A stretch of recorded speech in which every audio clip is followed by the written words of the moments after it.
Author Nation, I am Melody Ann, your host and the founder of Author Nation. If you want to become a successful nonfiction author, join us. The link is in the description. In today's video, I want to talk about paid reviews.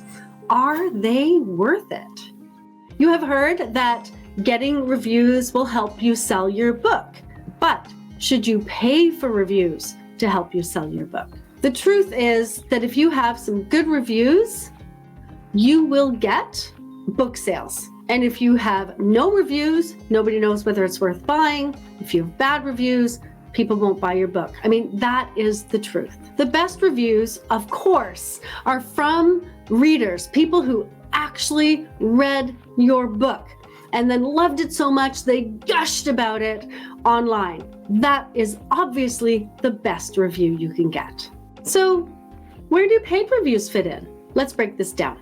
Some professional review companies review your book for a fee. They create a review and then buyers look at it. Librarians, booksellers, they look at that review to determine whether they want to buy your book and stock it in their bookstore or put it on the shelves of their library. So buyers can't read every single book out there to determine what they want to buy for their audience, their book buyers or their library visitors. They don't know, they don't read them all. They don't even like all books, right? Librarians don't necessarily like every single genre that's out there. If I'm a buyer and I don't like fantasy novels or romances, how do I choose which fantasy novels or which romances to stock on my shelves? I need to ask somebody else. So that's what professional review sites do. They create reviews, then they put the review on their site, and then when librarians and booksellers are looking at catalogs, they can go and check out the reviews, and those are impartial reviews done by professionals. They can use them to make buying decisions.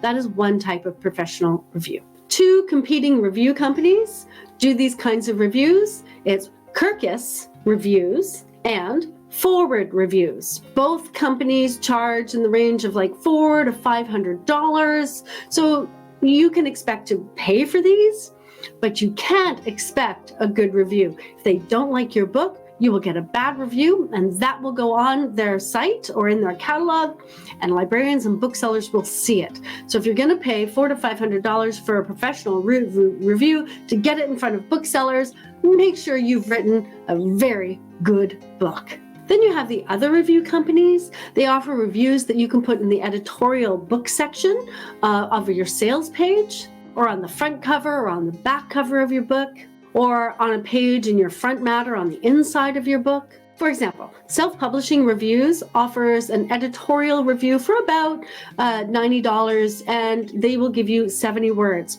That's enough to just put on the inside in the front matter. That's a good number of words. Or even maybe on the back cover, or like on Amazon in the editorial review sections, you get 70 words for $90. For $239, you get a 500-word review plus a rating. They will put this out on their social media.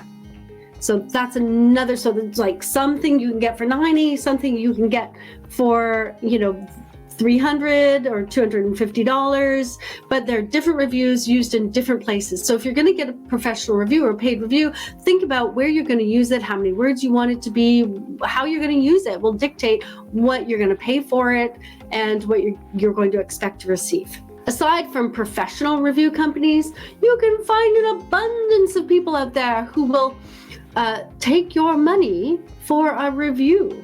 So I'd beware. I would use, if you are going to get a paid review, I would use one of the well-known paid review companies rather than just paying somebody that really you don't know anything about, because I've heard stories and you don't want to be one of those stories. I've heard like reviews that have lots of mistakes in it. They never got it back.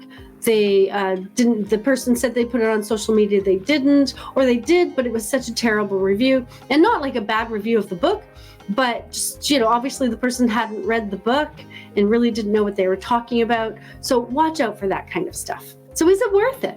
Will it increase sales? It depends. I've heard, as I said, a few not so good stories where somebody's paid for a review and it hasn't served them for one reason or another. In my experience, unless you have a plan on how you're going to use that review to help increase book sales, I wouldn't pay $500 for a review if I really don't understand how I'm going to use it and what that return is going to be on that review. Instead of paying $500 and not really knowing what to do with it, write a really good book and work on getting honest reviews by readers. That's going to really help. If you have a large marketing budget and you are getting book marketing support, then you want to look at all the different paid reviews and decide which one fits into your marketing budget, which one fits into your plan, and which one is going to serve you best, and go to that. But go to one of the big professional review companies. Don't pay Joe Schmo because they said it's cheap and it'll be helpful. You really want a quality review if you're going to pay for it. And that's going to cost you money because somebody's got to read your book, and that takes time. And if you're going to pay for a review, you obviously want to combine that with other marketing strategies to make the most out of it. Are paid reviews worth it? Could be, but only if you really know what you're going to do with it. Author Nation has a resource for you on how you can get reviews. We do talk about paid reviews, but we also talk about how to get reviews, non-paid reviews as well. And I would say if you have more time than money, you want to put your time into getting reviews from readers that love your book so that other readers will see that your book is worth buying. The link to the membership is in the description. Go join us and then get your guide on getting reviews for your book.